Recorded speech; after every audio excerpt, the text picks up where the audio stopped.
It is the owner and general manager of the Dallas Cowboys, Jerry Jones. Good morning, sir. Kevin, Corey, Mike, good to be on again with you, but what a time to be on. Here we are rolling into the San Francisco 49ers playoff time. Now, we always hear about players and coaches stepping up their game. Do you also step up your game when it comes time for the playoffs? Well, of course, my game, it's got to be an imaginative, which I will get into imagination, thinking about that pass I'm going to catch, or thinking about that run I'm going to make, and bully the bully, and all of those kinds of things. But there's no question something gets revved up, and I guess it's part of my game. But I know this. It's an exciting time. It just reminds us where you're trying to go. We all know what's at stake. Every tackle takes on an elevated meaning. Every run for 2 yards, every play, every time we reach out there and get the quarterback by his foot and bring him down for no gain, all of that. Each play has its own distinct meaning because you don't get but about 60 of them in the game. Jerry, do you have a lucky breakfast, a lucky shirt, a lucky tie, a lucky jacket? Because if the Cowboys win on Sunday, I know next week I'm doing the exact same thing. So I'm wondering if you have something that is lucky for you this Sunday. Quite a challenge because I've used up about everything known to man.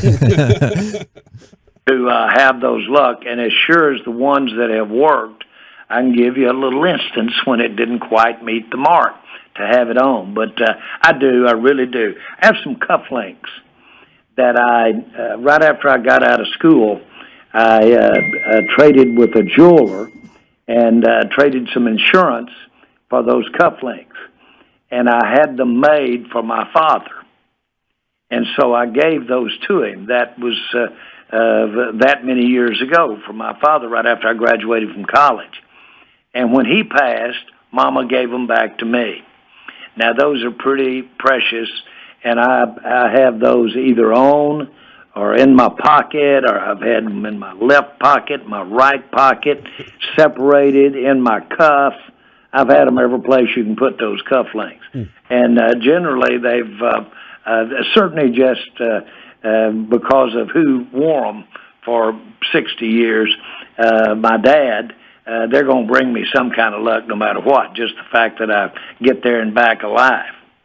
Now, we have a working theory this morning. We kicked off the show with Jim Nance that perhaps he could be your lucky charm. The last time he called a Cowboys playoff game was for the 1993 season when y'all won the Super Bowl. So maybe Jim Nance could be your good luck charm this weekend. Well, since we're talking about the commentators, Jim Nance is lucky. And certainly we've had some times it didn't go our way with him. But in general, he's big time. And that certainly makes me twinkle when I think of that Jim Nance is going to do the game. But that guy sitting beside him, Tony Romo, now I just want to be near him. And it's going to be exciting to know that Romo's doing that game. He's just outstanding in his commentary for our fans, and it couldn't be more appropriate. And in addition to that, he's got the ability to see things that really are beyond anybody that I've been around in football. Jerry, I texted George Teague the other day and asked him, I said, listen, I grew up in this era of hating the San Francisco 49ers. We went through that as kids, and that's part of it. Is it okay to hate them? And who would you nominate to defend the star as the guy who was the defender of the star? And he said, it's okay to hate the Niners. It's expected. And then he said he would nominate Micah because that dude is passionate, loves the game, and just loves football and loves this team specifically. Do you have some hatred from those experiences you had back in the day? Well, it's fair to call it. It's fair to make it that strong, and I'll always regret that we let them get out on us 21 in a championship game that I thought we had the team to win the whole thing. And they beat us out there in San Francisco. But I'll always remember the game that when Alvin Harper caught that pass and we threw it off the goal line and went for 80-something yards and nailed them to the wall out there in that first playoff game that we played. A lot of people won't remember the times I'm talking about. But George Teague, George is a really, really great individual inside. Yep. There's everything in there to like. But boy, was he competitive on the field. And George Teague had a back, his spine, that when you looked at it on X-ray, you can't play, you can't walk. It's so messed up. Yet he never had any symptoms, and to my knowledge, it never limited him from playing football. Wow. But if you had taken pictures of his spine and looked at some of the disc and things like that involved, you wouldn't think it would work.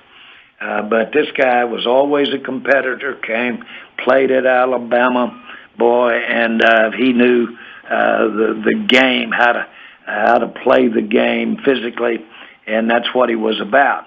And T.O., and I know him, and I really like T.O., but T.O. was messing with a pretty good man that day.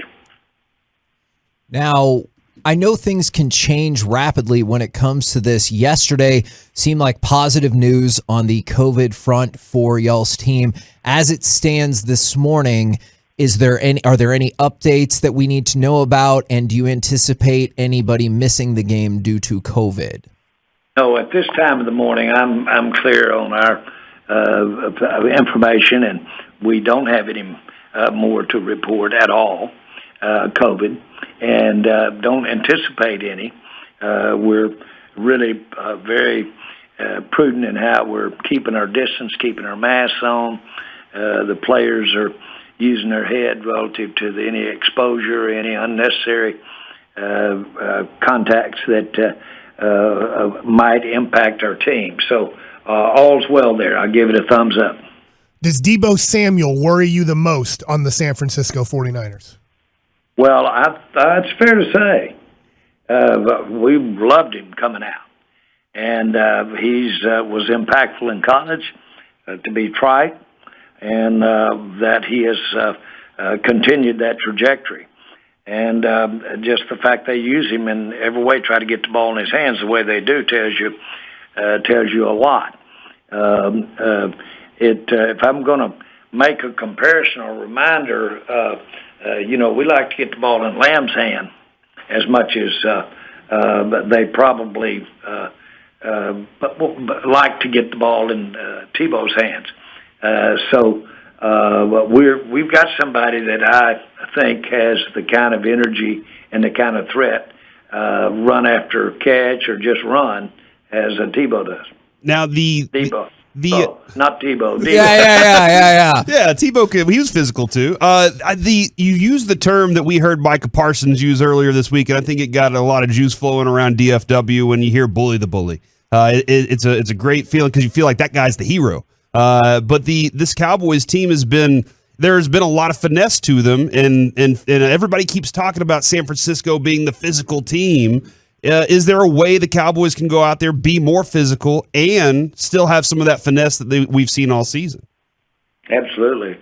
I would tell you that our secondary, at the safety spot especially, and I would say with our linebackers, I would say that we're as physical behind down linemen as I've seen us in years. So we're very physical there, and certainly we've got our share of guys that know how to bring it inside. I would say this about it. You put the Tyron Smiths out there, our big center, our big right tackle. You put those guys out there, and you've got enough physical to get the job done. Now, I know clearly a lot and most of the focus is on the playoffs, but yesterday we got word that It looks like Will McClay has or is signing a new deal. I was hoping if there's anything you could tell us about that, or just in general about how important Will McClay is to the success of this franchise. Well, Will's got a 20-year background with us, and he was actually coach of the arena team, and is outstanding and has evolved, and he's been around a lot of good people over the 20 years in our organization. And he serves a real key role. Will he manages your scouts, and he manages, he goes as far as looking at their bills on their hotel rooms. Oh, whoa. So he manages their activity as a scout. And at the end of the day, when I look at the evaluation and I look at what we think of a player, I give a lot of credence to what the coaches have to say. Now, they've come in, they haven't spent the year looking at them, but I give a lot of credence to what they say. I have third-party consultants that I talk to that I give credence to what they say. And then, of course, Stephen Jones, my son, is obviously in charge of personnel, because a big part of personnel have to do with looking at the need of the team and, if you will, the money, the salary cap. And you got to look around corners. It's not just about today, it's tomorrow, and you've got to consider where you've been in the past. And so when I look over there and I see where we are regarding everybody's opinion as to what the player can be as a football player, and you've got your scouting, and you've got the culmination of all of that, and you've got a lot of other opinions in that room too, or not just in that room. So you combine it all. I've been asked, how much do you give the coaches when you decide whether you're going to take a player or not? How much do you give them? I'd say 20%, 25%. I'd say I give our scouts probably 20, 30%. I'd say I give general knowledge of the player from third parties 20, 30%. And so Will is a part of gathering that information, and I listen to how Will thinks about the player as well. And all of that is how we come down, and we ultimately step up there and I make the pick. So he plays an important role in that. Jerry, you have the addition of Dan Quinn. I think we've discussed at length, has been a phenomenal addition for this team, specifically to have the defense doing what it's doing and doing it so quickly early in the season. But now you have a guy that was a head coach while the guy he's coaching against on Sunday was his assistant coach, was his coordinator. Who do you think learned more about each other's game, and how much have they evolved and changed since they've been apart from each other? Well, I would say that inordinately, they're very familiar with each other. Inordinately so, because of the time they did spend together. That's in a way that has some uniqueness. Although you see a lot of coaches, if they've made their way around the NFL, which many of them have, then they've spent time on the same staffs together. And there's no question in my mind that if you were around either of those two coaches, then you would come away with a lot of respect for how they approach the game. And the real thing is that you also know that nobody's got all the answers. Nobody. And if you could find that guy, that would be something. But nobody's got all the answers. But they do know that. And in this particular case with Dan Quinn, since I've spent time since he's been here with him, he's outstanding. And so he has the ability to carry all the mail. He can motivate. He can basically teach. He's a teacher. He can basically be innovative, and he can change what he's doing in the middle of the game. That's a big key. He can change what he's doing in the middle of the game. And so I think those kinds of things fit him and fit those coaches. It makes for a great matchup. Is there any concern? There's been rumblings about it. I guess, is there any concern about what percentage of fan breakdown will be at the stadium on Sunday? You're hyped for the playoffs. We're hyped for the playoffs. But all this noise keeps coming in about how many 49ers fans are going to be there.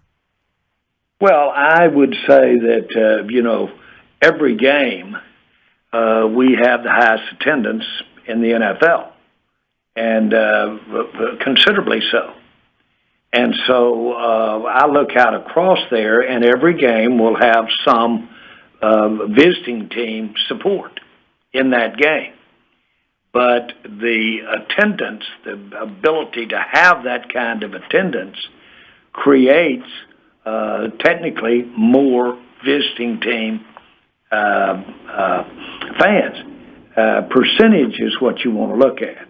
And I'll guarantee you this will be a Cowboys crowd without question. Yeah, just drown them out. That's all you got to do. Just make sure the Cowboys fans drown them out, and it doesn't matter where they're sitting or how loud they can try to be, as long as Cowboys fans are louder, right?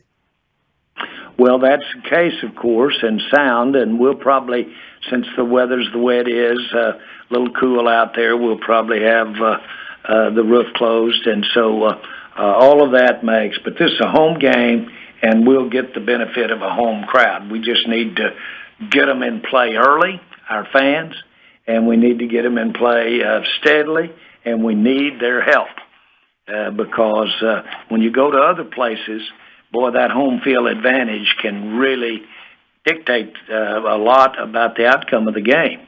And this is a chance for us to, with our fans, to help dictate the outcome of this game.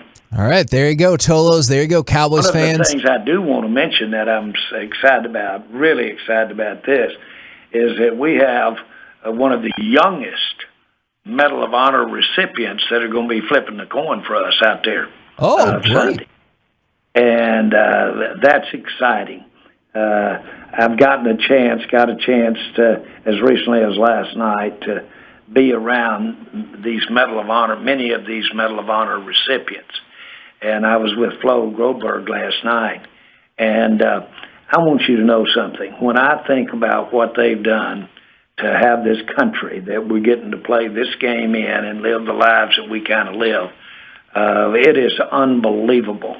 And Flo, not the guy that's flipping the coin, but Flo Groberg, who lives in this area, I was so impressed because he was adopted, and he was from another country, and he was adopted.